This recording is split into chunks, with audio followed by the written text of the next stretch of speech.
کہ اللہ پاک نے میرا سینہ جو ہے وہ تدوین قرآن کے لیے کھول دیا ہے۔ تو انہوں نے زید بن ثابت رضی اللہ عنہ کو، جو انصار میں سے تھے، مدینے کے رہنے والے تھے، ان کو بلایا قرآن جمع کرنے کے لیے۔ ان پر یہ بات ڈالا گیا، ان پر یہ ذمہ داری ڈالی گئی۔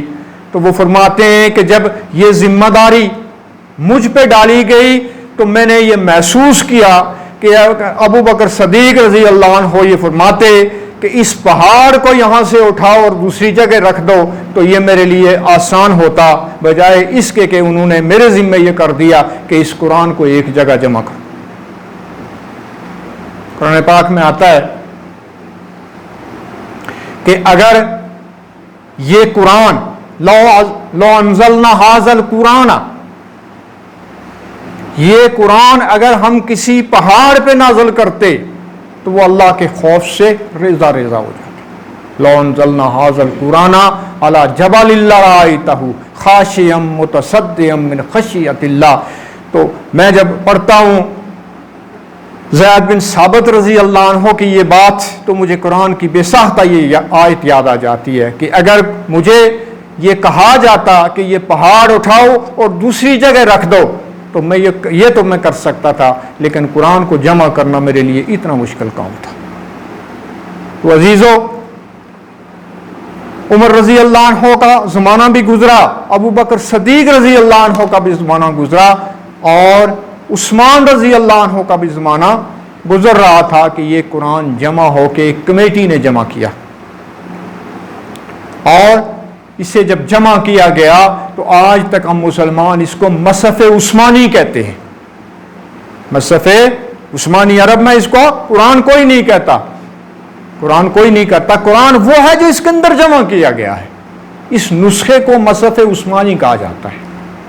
تو الحمدللہ اللہ پاک کا یہ بہت بڑا کرم تھا، یہ فضل تھا اس کا کہ اس نے ہم مسلمانوں کے لیے اس قرآن کو کتابی شکل میں جمع کروایا، ایک ایسی صحابہ کی جماعت سے جن پر انگلی اٹھائی نہیں جا سکتی، اور یہ ہم تک پہنچا۔ آگے چل کے اس پر بات کروں گا میں۔ یہ قرآن کے اندر جو آیات ہیں یہ آسمانی تقسیم ہے۔ قرآن کے اندر جو آیات ہیں وہ آسمانی تقسیم ہے، اور کچھ سورتوں کے نام جو ہیں وہ نبوی ہیں کہ رسول اللہ صلی اللہ علیہ وسلم نے جیسے کہا سورت بقرہ، اور کچھ سورتوں کے نام نہیں تھے یہ تدوین کے مرحلے میں۔ تو اس مرحلے پر یہ کیا گیا کہ اجتہاد صحابہ سے،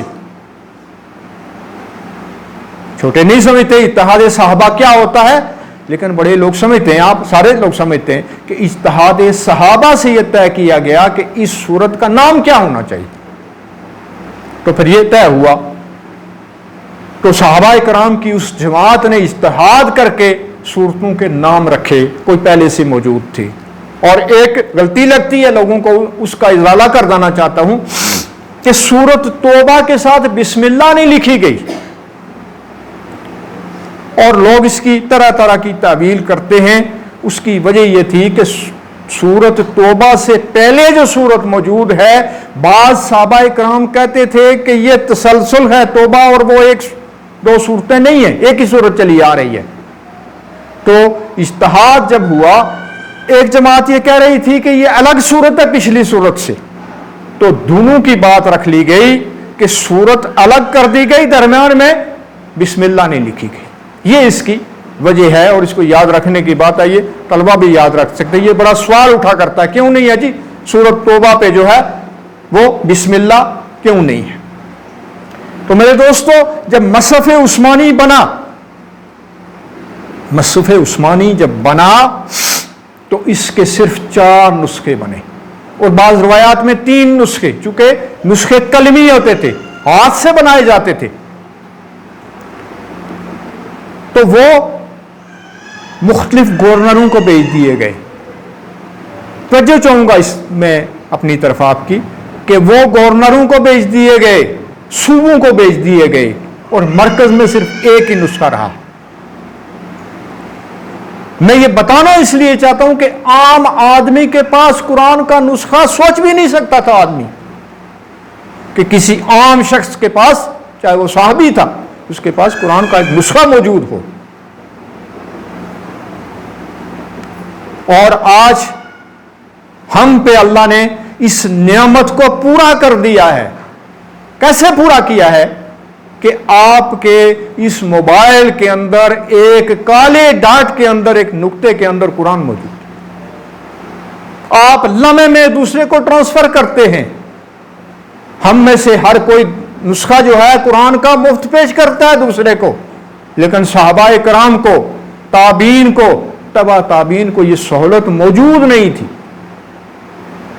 اور میں یہ کہا کرتا ہوں، مجھے اس بات کی سمجھ آئی جب میں نے سورۃ رحمان پڑھی کہ سورۃ رحمان کے اندر الرحمن علم القرآن کہ نعمت کا احساس دلایا کہ انسان پر کائنات کی سب سے بڑی نعمت کیا ہے؟ اس کو قرآن سکھانا ہے. تو یہ نعمت آج آپ پہ موجود ہے.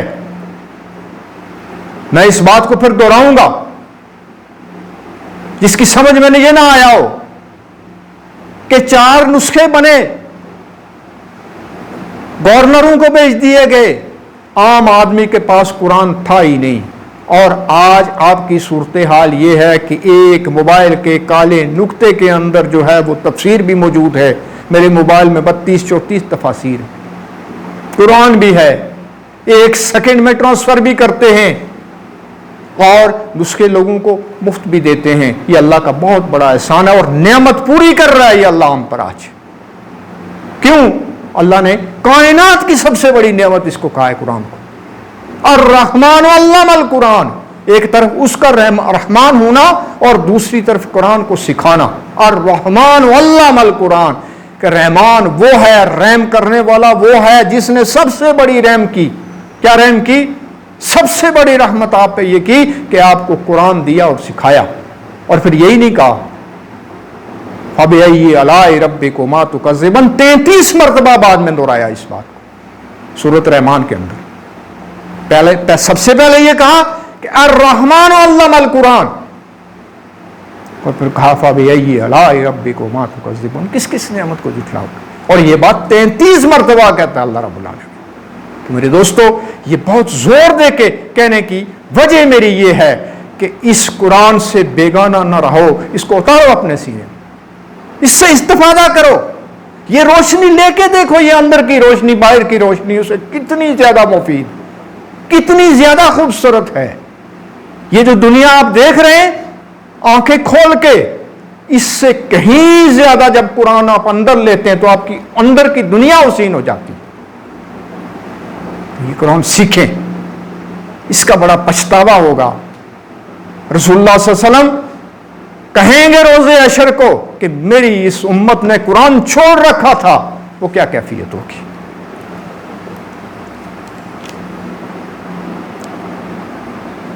تو دوسرا موضوع جو آج میرا تھا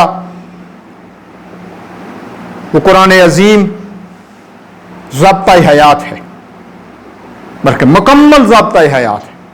کوئی چیز خشک تر میں ایسی موجود ہے ہی نہیں جس کا اس نے احاطہ نہ کر لیا.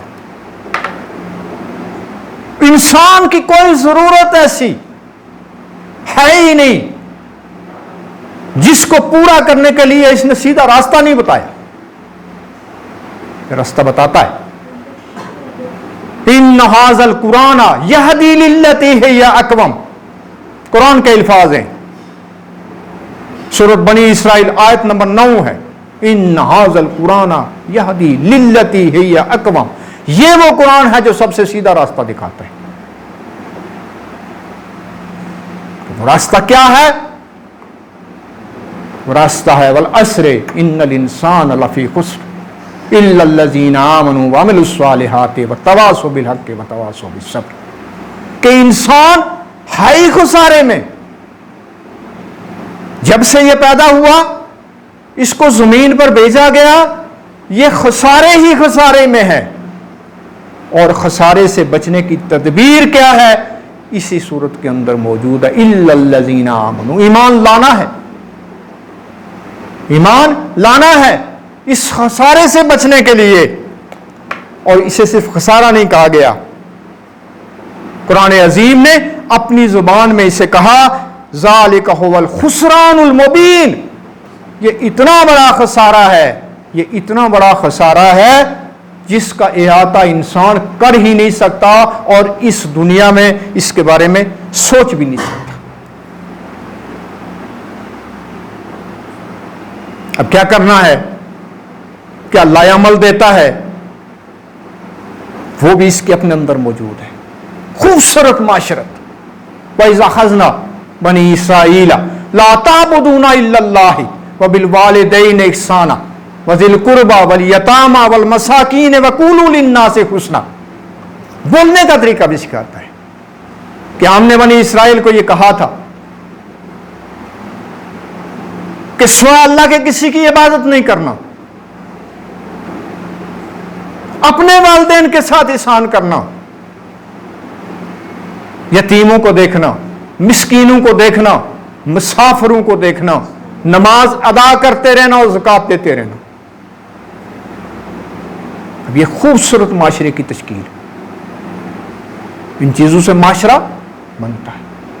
معاشرت، سیاست، معاش، دنیا کی ساری چیزوں کی جو ہے وہ گائیڈ لائن صرف قرآن دیتا ہے، بائی یک وقت دیتا ہے۔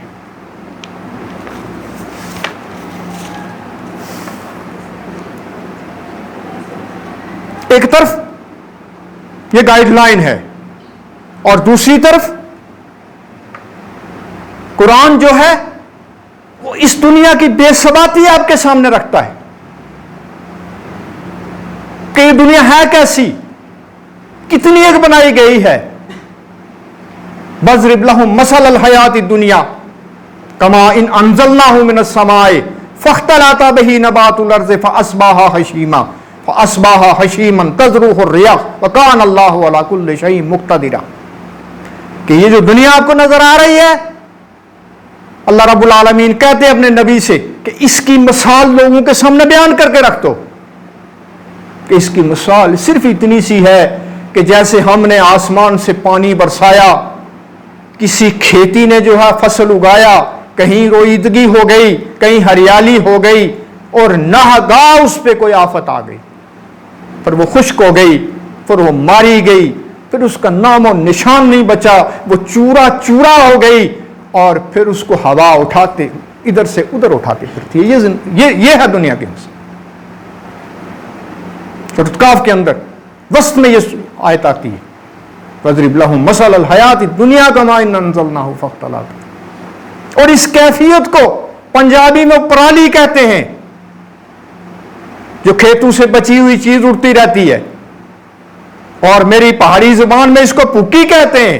پکی ایسی چیز کو کہتے ہیں جو ختم ہو کے رہ گئی، جو کسی استعمال میں نہ آتی۔ دوسری طرف یہ مثال ہے دنیا کی، اور یہی نہیں ختم کرتا قرآن، پھر کیا کہتا ہے کہ یہ تو دنیا کی زندگی ہے، آگے کیا ہونے والا ہے۔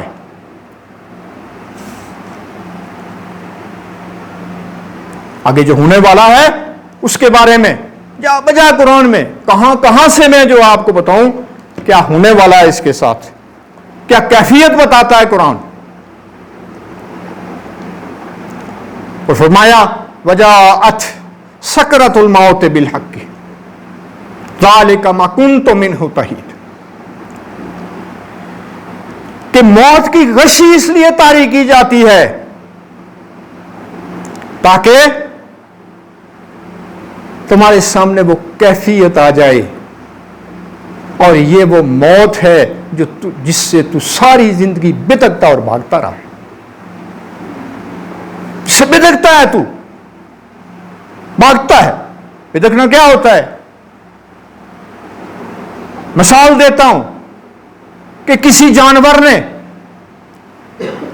جب نئی چیز دیکھنی ہے، ڈراؤنی چیز دیکھنی ہے، تو بعض اوقات وہ رسی توڑ کے بھاگ جاتا ہے، اٹھ کھڑا ہوتا ہے، کان کھڑے کر دیتا ہے، آنکھیں بڑی کر دیتا ہے۔ تو انسان کو قرآن یہ کہہ رہا ہے کہ اس موت سے جس نے تجھے آج آ لیا ہے، تو اس سے اس قدر بھاگتا رہا ہے، اس سے بدکتا رہا ہے، اور آج تجھے پہنچائی ہے، اور وہ فی الواقع آنی ہے۔ کوئی بھاگتا رہے کوئی بدکتا رہے، کوئی لمبی زندگی پالے، کوئی دولت جمع کر لے، جو مرضی ہے کر لے، اس مرحلے سے اس نے گزرنا. اور یہی نہیں، وَنُفِخَ فِي الصُّورِ ذَلِكَ يَوْمُ الْوَعِيدِ کہ جس دن سور پھونکی جائے گی، جس دن سور پھونکی جائے گی، وہ معین ہے، وہ مقرر ہے، اور وہ وعدے اور وعید کا دن ہے، اس سے بچ نہیں سکتے ہو. وَجَاءَتْ كُلُّ نَفْسٍ مَعَ سَائِقٍ وَشَهِيدٍ اور اس کے بعد کیفیت یہ ہوگی کہ ہانک کے لایا جائے گا، پکڑ کے لایا جائے گا کٹہرے میں. اور وہ کون سا کٹہرا ہوگا؟ کائنات کے سب سے بڑے قہار اور جبار کو. اور پوچھے گا ہے کوئی فرعون آج؟ ہے کوئی میرا مقابلہ کرنے والا آج؟ للہ الواحد القہار، آج صرف وہی قہار ہے. دنیا کے سارے بڑے، دنیا کے سارے سردار، دنیا کے سارے جو ہے نا بادشاہ، وہ ختم ہو جائیں گے. عدالت اس بادشاہ کے سامنے لگے گی جو بڑے صبر سے ہمیں دیکھ رہا ہے، اس کے سامنے پکڑ کے لایا جائے گا. سائقم و شہید دو ہوں گے، ایک پکڑ کے لانے والا، ایک ساتھ پوٹلی اٹھا کے لانے والا، کہ یہ ہے تمہارا اعمال، یہ ہے تمہارا اعمال نامہ. اور انسان کہے گا ما لہذا الکتاب لا یغادر صغیرۃ ولا کبیرۃ الا احصاها، یہ وہ کتاب ہے جس نے چھوڑا ہی کچھ نہیں ہے. ہاں سب لکھ دیا، سب اپنے اندر سما لیا. اور قرآن میں ایک جگہ آتا ہے کہ اب تو ہے جو اس کو پورا پڑھے گا، وہ اچھا ہے یا برا ہے تو پڑھے گا، تو کافی ہے اس کے پڑھنے کے لیے.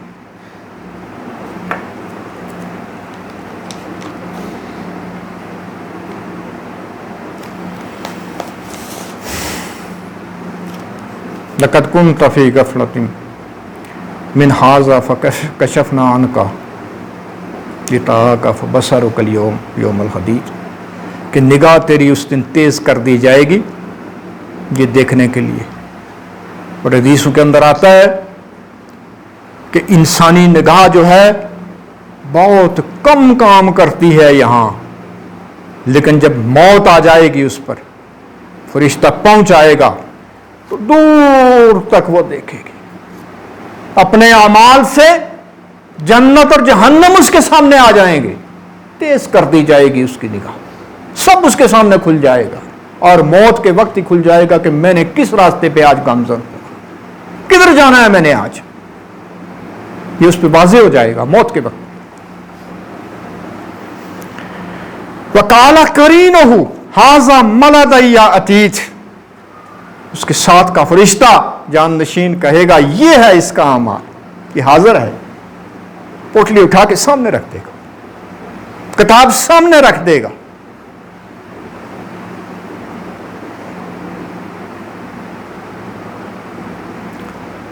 دوستو یہ ہے کیفیت، یہ دوسری کیفیت. اور جو تیسری کیفیت ہے جسے اللہ رب العالمین بہت فخر سے اپنے اس قرآن کے اندر بتاتے ہیں، وہ کیفیت کیا ہے؟ وہ کیفیت یہ ہے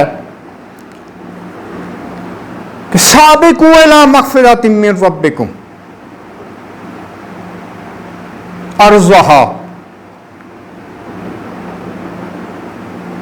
کعرض السماء والارض کہ لپکو ان جنتوں کی طرف جو اللہ کی مغفرت ہے، اور ہر جنت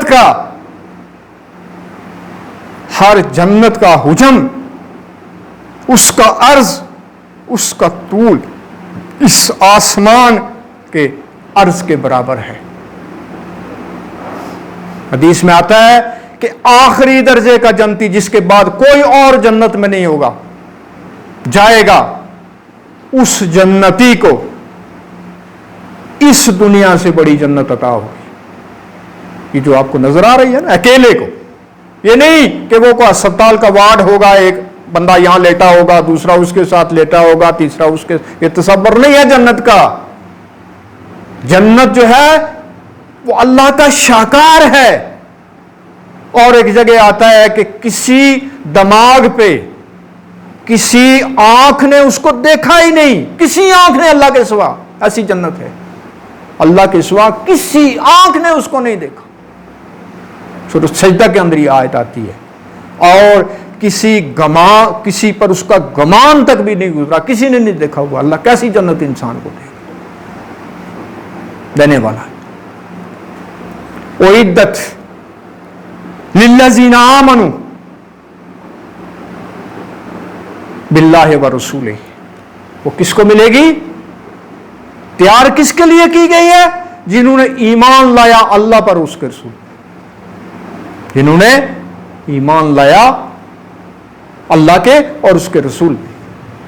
اور فرمایا, روز سنتے ہیں آپ قرآن پاک میں جہاں بجا لکھا ہوا ہے, جنات تجری من تحتہا الانہار, ایسی جنت جس کے نیچے نہریں بہتی ہیں, جس کے نیچے نہریں بہتی ہیں. وہاں دودھ کی نہریں ہیں, وہ پانی کی نہریں ہیں, وہ شہد کی نہریں ہیں.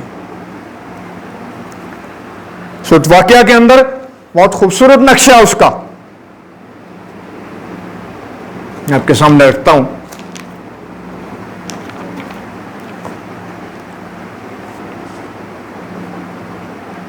فی صدر مخضود, کہ بیریاں ایسی ہوں گی جن میں کانٹے نہیں ہوں گے. وطلح منضود, کیلے ایسے ہوں گے جو تہ بتہ ہوں گے, یہ ایک تہ والا کیلا کھا رہے ہیں ہم اس دنیا کے اندر. وظل ممدود, اور سائے اتنے لمبے ہوں گے. صلی اللہ علیہ وسلم نے فرمایا کہ سبحان اللہ کہنے سے جنت کے اندر ایک درخت, صرف ایک بار سبحان اللہ کہنے سے جنت کے اندر اللہ رب العالمین جو ہے ایک درخت اگا دیتے ہیں. عربی نسل کا گھوڑا 100 برس تک اس کے سائے کے نیچے دوڑ سکتے. سبحان اللہ, یہ اللہ کی قدرت ہے, یہ اللہ کی جنت. اور ابراہیم علیہ السلام نے کہا کہ جنت جو ہے وہ چٹیل میدان ہے, اس کے جو ہیں درخت, اس کے جنگلات جو آپ نے لگانے ہیں, اس کے اندر آپ نے لگانے ہیں, وہ ہیں سبحان اللہ, الحمدللہ, اللہ اکبر. اس سے درخت لگتا ہے جنت کے اندر, درخت اسی سے لگتے ہیں. اللہ نے جنت تو بنا لی ہے لیکن اسے چٹیل میدان بنایا ہوا ہے. درخت کس سے لگیں گے؟ سبحان اللہ کہنے سے, الحمدللہ کہنے سے. آج اس بات کا احساس نہیں ہے کہ اس ایک سبحان اللہ کے اندر جو ہے, ایک سبحان اللہ کے اندر جو ہے وہ کیا اللہ پاک نے رکھا ہوا ہے. ایک حدیث میں آتا ہے کہ جنتی کو خوشبو آئے گی تو کہے گا یا اللہ, یہ میری جنت میں تو نہیں ہے, یہ خوشبو کہاں سے آئی ہے؟ حدیث کے اندر ہے. تو کہا جائے گا کہ جو تجھ سے بالا جنت میں ہے اس نے اپنے بستر پر کروٹ لی ہے, یہ وہاں سے نکلی ہے. تو پوچھے گا یا اللہ اس نے مجھ سے زیادہ عمل کیا کیا ہوا ہے؟ تو اس سے کہا جائے گا, فرمائے گا اللہ کہ اس نے ایک بار سبحان اللہ تم سے زیادہ کہا, وہ جو اس بالا جنت کے اندر ہے. تو درجہ بندی کس سے ہونی ہے؟ ان اعمال سے جن کو ہم بھول بیٹھے ہوئے ہیں. فاکہۃ کثیرہ, میوے جو ہیں وہ کثرت سے, پوچھنے والا یہ کوئی نہیں, کھاتے جاؤ کھاتے جاؤ کھاتے جاؤ. لا مقطوعۃ ولا ممنوعہ, نہ کوئی روک ٹوک کرنے والا نہ کوئی منع کرنے والا. انا انشانہن انشاء, خوبصورت عورتیں. فجعلنہن ابکارا عروبا اترابا لاصحاب الیمین, کہ یہ جو دائیں ہاتھ والے لوگ ہیں ان کے لیے اللہ پاک نے وہاں کیا کیا رکھا. دائیں ہاتھ والے, بائیں ہاتھ والوں کا بھی ذکر ہے یہاں, پھر انشاءاللہ کسی نشست میں کروں گا. تو 3 چیزیں بتائی ہیں کہ دنیا کی بے ثباتی, آخرت کی ہولناکیاں اور جنت کا حسن. کس چیز کو لینا ہے؟ 50 سال زندگی, 60 سال زندگی, 80 سال زندگی, پھر کیا ہونا ہے؟ پھر اس مالک کے سامنے کھڑا ہونا ہے, اور کھڑا ہو کے انہی اعمال کا جزا اور بدلہ لیں گے ہم جو اس دنیا میں ہم کر کے جا رہے ہیں.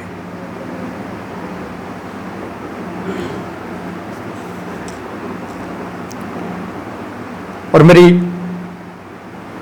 تیسری چیز جو تھی آج وہ میں سورۃ فاتحہ کی طرف لانا چاہتا ہوں، چونکہ قرآن شروع کر رہے ہیں اور اللہ پاک نے توفیق دی تو میں اسی انداز سے بیان کرتا رہوں گا۔ دعا کریں میرے لیے کہ اللہ مجھے توفیق دے اور آپ سب لوگوں کو جمع رکھے، آپ کو قرآن سننے والا بنائے اور مجھے جو ہے وہ بیان کرنے والا بنا دے، اور ہم سب کو، میں بھی کتنا ایک عمل کرتا ہوں یہ اللہ ہی کو پتہ ہے، میرے لیے بھی دعا کریں کہ اللہ مجھے پوری طرح اس قرآن پر کاربند ہونے کی توفیق عطا فرمائے۔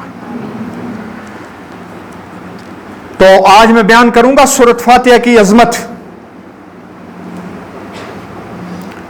الحمدللہ رب العالمین الرحمن الرحیم مالک یوم الدین ایاک نعبد و ایاک نستعین اہدنا الصراط المستقیم صراط الذین انعمت علیہم غیر المغضوب علیہم ولا الضالین۔ کہنے کو تو میرے خیال میں 2 سیکنڈ لگے ہوئے، مجھے کہنے کو صرف 2 سیکنڈ لگے مجھے یہ بیان کرنے میں، لیکن اس پر جب آپ بیان سنیں گے کہ اس کی اہمیت کیا ہے، اس کی افادیت کیا ہے، تو ممکن ہے آپ لوگوں کی معلومات میں آج اضافہ ہو۔ اور میں محض تقریر نہیں کرنا چاہ رہا ہوتا، میں جب بھی کوئی گفتگو کرتا ہوں چھوٹے سے بڑے سے، بازار میں کہیں الگ تھلگ، تو میرا مطلب یہ ہوتا ہے کہ کوئی ایک آدھ معلومات میرے سننے والے کے پاس پہنچ جائے جو اسے زندگی میں وہ اپنے پاس رکھے اور اس سے استفادہ کرتا رہے۔ تو میرے دوستو، قرآن کی کوئی صورت ایسی نہیں ہے جس کی اہمیت میں صورت اتری، آیت اتری ہو قرآن کی، لیکن سورۃ فاتحہ ایک ایسی صورت ہے جس کی اہمیت میں اللہ رب العالمین نے سورۃ ہجر کے اندر 79 نمبر پہ آیت اتاری، وَلَقَدْ آتَيْنَكَ سَبْعًا مِنَ الْمَثَانِي وَالْقُرْآنِ الْعَظِيمِ، کہ ہم نے تجھے 2 چیزیں عطا کی ہیں۔ عطا کتنی بڑی ہوتی ہے، عطا کتنی ہوتی ہے؟ مثال کے طور پر میں دنیاوی مثال دیتا ہوں آپ کو کہ آج تو ہر بادشاہ نہیں ہے، کوئی بادشاہ پرانے زمانے کا، یہ 50-100 سال پہلے کی بات ہے، کسی کو ایک عطا، ایک جاگیر دے دیتا تھا، اس کی نسلیں اس کو کھاتی رہتی۔ کون سا؟ یہ دنیاوی بادشاہ۔ تو اللہ رب العالمین جب یہ کہے اپنے نبی کو، کہے کس کو؟ کائنات کے سب سے بڑے انسان کو، وَلَقَدْ آتَيْنَكَ سَبْعًا مِنَ الْمَثَانِي وَالْقُرْآنِ الْعَظِيمِ، کہ ہم نے تجھے 7 دہرائی جانے والی آیتیں، خاص بات ہے اس کے اندر جو قرآن کا ترجمہ کر رہا ہوں، کہ 7 دہرائی جانے والی آیتیں اور قرآن عظیم عطا فرمایا۔ 7 دہرائی جانے والی آیات اور قرآن، اور یہاں واو درمیان میں ڈال کے ان 2 عظیم نعمتوں کو الگ الگ کر لیا ہے، ان 2 عظمتوں کو الگ الگ کر لیا ہے، کہ ایک طرف 7 مثانی ہے جو سورۃ فاتحہ ہے، اور دوسری طرف قرآن عظیم ہے، کہ اس کی ہم پلہ کر دیا اس کو، اس کو سورۃ فاتحہ کو۔ اور یہی نہیں کہا، اگلی بات بڑی عجیب ہے، سنیں گے بڑے حیران ہوں گے، لا تمدن عینک الی ما متعنا، کہ پھر آنکھ اٹھا کے بھی اس طرف نہیں دیکھنا جو لوگوں کو ہم نے مال دیا ہوا ہے۔ یہ جو 2 چیزیں آپ کو عطا کر دی گئی ہیں، پھر آنکھ اٹھا کر بھی اس طرف نہیں دیکھنا جو دنیا والوں کو، دنیا داروں کو ہم نے مال عطا کر دیا۔ لا یغرنک تقلب الذین کفروا فی البلاد، کہ اے نبی یہ لوگوں کو بازاروں کے اندر چلنا، ان کا پروٹوکول، ان کی پجارو، ان کی پراڈو، ان کی رینج روور، ان کا فلاں، ان کا یہ ساری چیزیں جو ہیں تجھے دھوکے میں نہ ڈال دیں، یہ دنیا کا مال ہے اور مٹ جانا ہے، اور اس کے بعد ان کے لیے جہنم ہے۔ معمولی سی بات۔ تو مثال میں یہ دیتا ہوں، یہ سائنے والوں کے لیے بڑی مثال ہے کہ ایک طرف اللہ رب العالمین نے کہا کہ 2 چیزیں عطا کر دی میں نے تجھے، ایک سورت فاتح ہے اور دوسرا قرآن ہے، اور جب یہ عطا کر دی تو نگاہ اٹھا کر بھی دوسری طرف نہیں دیکھنی، پابندی لگا دی اس بات کی۔ میرے دوستو، یہ نعمت کتنی بڑی نعمت ہوگی کہ اللہ نے یہ نعمت عطا کرنے کے بعد دوسری طرف دیکھنے سے منع کر دیا، پابندی لگا دی۔ ابن عباس رضی اللہ عنہ، ابن عباس کا کیا تعارف ہے پتا آپ کو کسی کو؟ ابن عباس رضی اللہ عنہ رسول اللہ صلی اللہ علیہ وسلم کے چچا زاد بھائی ہیں، چچا عباس کے بیٹے۔ ہاں، تو یہ وہ صحابی ہیں جنہوں نے بچپن سے جوانی تک علم رسول اللہ سے حاصل کیا، علم رسول اللہ سے حاصل کیا، اور رسول اللہ صلی اللہ علیہ وسلم نے ان کو کہا حبر الامت، یعنی امت کا سب سے بڑا مولوی۔ توجہ چاہوں گا، میری توجہ کو نہ ہٹائیں، امت کا سب سے بڑا مولوی، یہ اعزاز کسی اور کو امت محمدیہ کے اندر حاصل ہی نہیں ہوا۔ کتنا بڑا مقام ہے۔ تو فرماتے ہیں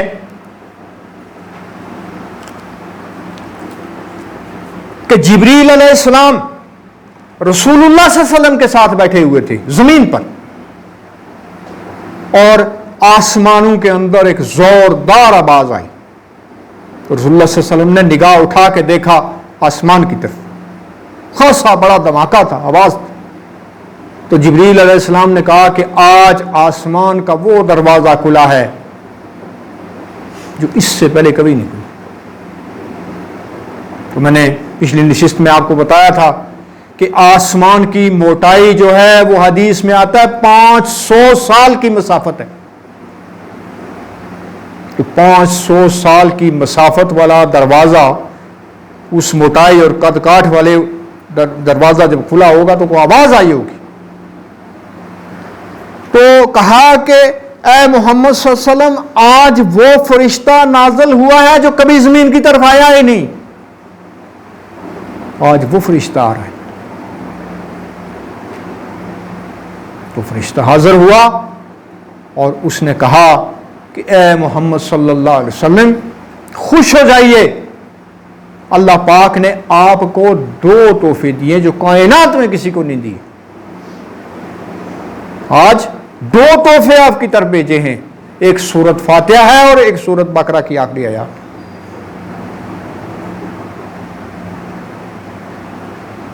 حبیب بن کعب وہ صحابی ہیں جنہیں اعزاز حاصل ہوا اللہ کی 2 کتابیں حفظ کرنے کا۔ توریت کے حافظ پہلے ہی تھے، قرآن کے حافظ بھی ہوئے، یہودی تھے، مسلمان ہوئے۔ فرماتے ہیں مسجد میں موجود تھا، رسول اللہ صلی اللہ علیہ وسلم نے مجھ سے کہا کہ آج تمہیں اس سورت کی حقیقت بتاؤں گا جو نہ قرآن میں ہے، یہ سننے کی بات ہے، جو نہ تورات کے اندر ہے نہ انجیل کے اندر ہے، اس کی مثال نہیں ہے کسی کے اندر۔ تو کہنے لگے جب نماز ختم ہو گئی، رسول اللہ صلی اللہ علیہ وسلم دروازے کے قریب پہنچ گئے تو مجھے بڑی فکر ہوئی کہ اتنا عظیم خزانہ مجھے دینے والے تھے، علم کے متلاشی تھے لوگ، ہماری طرح نہیں تھے کہ آج سب کچھ موجود ہے، علم موجود ہے، لیکن ہم اس سے بے بہرا ہیں۔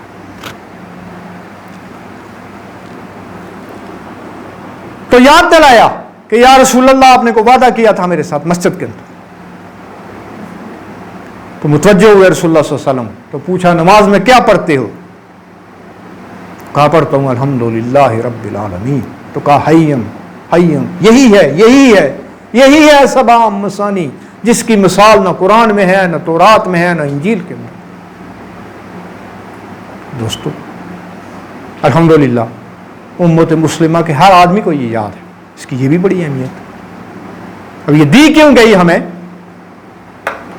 اختلاف آتا ہے کہ سب سے پہلے یہ نازل ہوئی،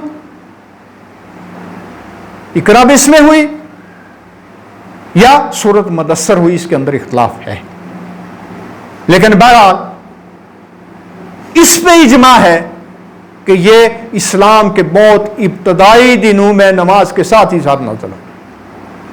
نماز کا حکم آنے سے پہلے جیسے میں نے آپ کو بتایا تھا کہ جبریل علیہ السلام نے نماز زمین پر اتر کر محمد رسول اللہ کو عملی سکھائی، اس سے پہلے سورۃ فاتحہ نازل ہو گئی، چونکہ نماز اسی سے پڑھی جاتی ہے۔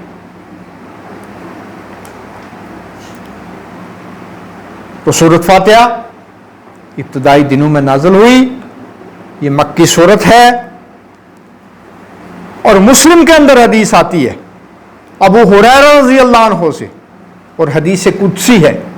آگے چل کے انشاءاللہ علم الحدیث بھی ہم پڑھیں گے اور بتائیں گے اپنے دوستوں کو کہ حدیث قدسی کیا ہوتی ہے، مرفوع کیا ہوتی ہے، ضعیف کیا ہوتی ہے، اس طرح کر کے بتائیں گے۔ تو حدیث قدسی وہ حدیث ہے جو فرشتے نے بات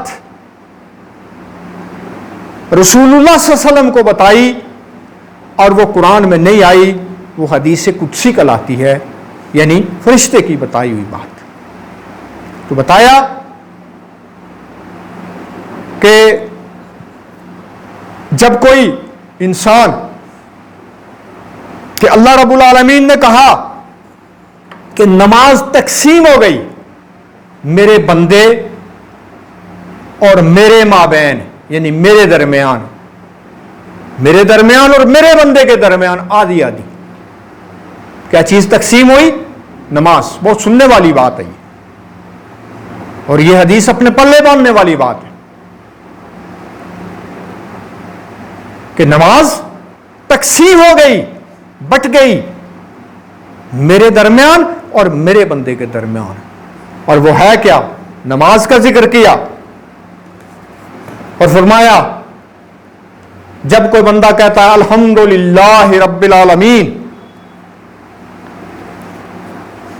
تو اللہ رب العالمین بذات خود اس ہر بندے کا جواب دیتے ہیں جو یہ کہتا ہے۔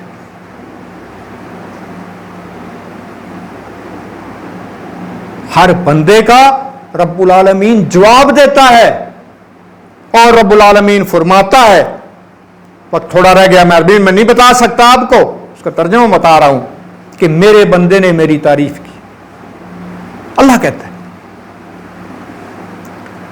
کہتا ہے الرحمن الرحیم، اللہ رب العالمین کہتا ہے میرے بندے نے میری توصیف کی، میری بزرگی بیان کی۔ مالک یوم الدین، تو اللہ رب العالمین کہتا ہے کہ میرے بندے نے اپنا کام میرے سپرد کر دیا۔ مالک یوم الدین ایسا جملہ ہے کہ بندے نے میرا کام، اپنا کام میرے سپرد کر دیا۔ ایاک نعبد و ایاک نستعین پڑھتا ہے جب بندہ، تو اللہ رب العالمین کہتا ہے کہ یہ معاملہ میرے اور میرے بندے کے درمیان ہے۔ اہدنا الصراط المستقیم صراط الذین انعمت علیہم وغیر المغضوب علیہم ولا الضالین، جب پڑھتا ہے تو اللہ رب العالمین کہتا ہے کہ میرا بندہ جو طلب کرے گا اسے دیا جائے گا۔ تو معمولی بات ہے۔ اب آتے ہیں اس طرف واپس کہ نماز تقسیم ہو گئی آدھی آدھی۔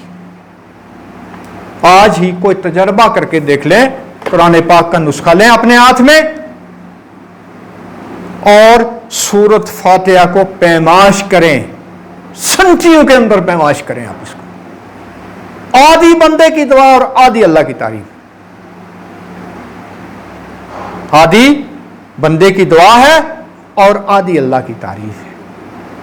اور پھر باور کرانا چاہتا ہوں کہ اللہ نے کیا کہا کہ نماز تقسیم ہو گئی میرے بندے کے اور میرے مابین آدھی آدھی۔ اور نماز کیا ہے؟ نماز ہے الحمدللہ رب العالمین الرحمن الرحیم مالک یوم الدین، یہ نماز ہے جو اللہ پاک نے ہمیں عطا کی ہے، اس امت کو عطا کی۔ یہ کسی کے پاس نہیں تھی. نماز سارے پڑھتے تھے, ساری امتیں پڑھتی تھیں, ساری امتیں نماز پڑھتی تھی, لیکن سورت فاتحہ کسی کے پاس موجود نہیں تھی. یہ قرآن سے بھی ثابت ہو گیا, حدیث سے بھی ثابت کہ یہ عظیم چیز کسی امت کے پاس موجود نہیں تھی. بات لمبی ہو گئی میرے دوستو.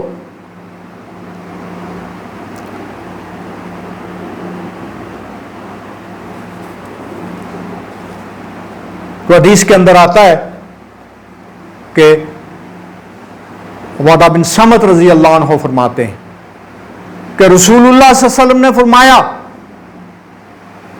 کہ جس نے سورت فاتحہ نہیں پڑھی اس کی نماز نہیں, لا صلاۃ ہے ہی نہیں, اس کی نماز نہیں, اس کی نماز نہیں.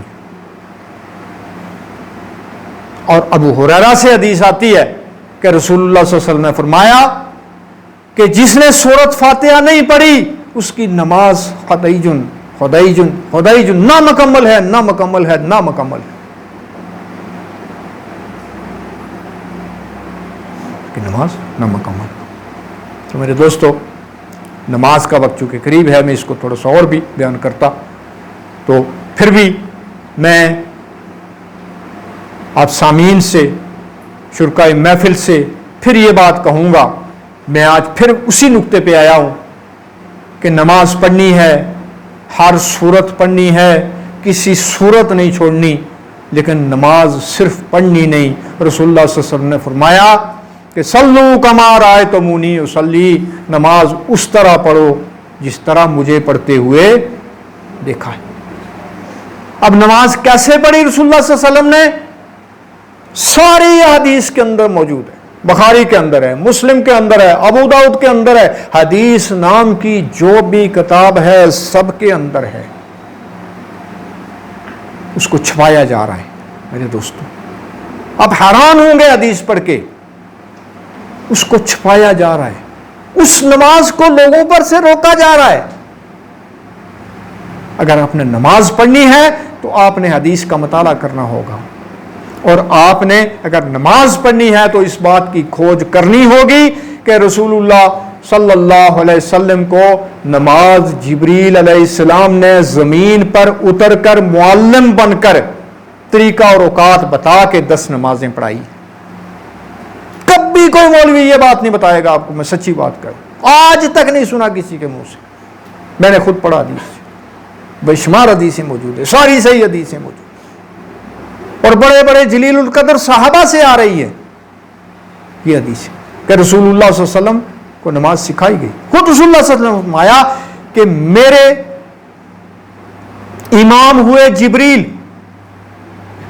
ہم نے نماز پڑھی, ہم نے نماز پڑھی, ہم نے نماز پڑھی, ہم نے نماز پڑھی, ہم نے نماز پڑھی.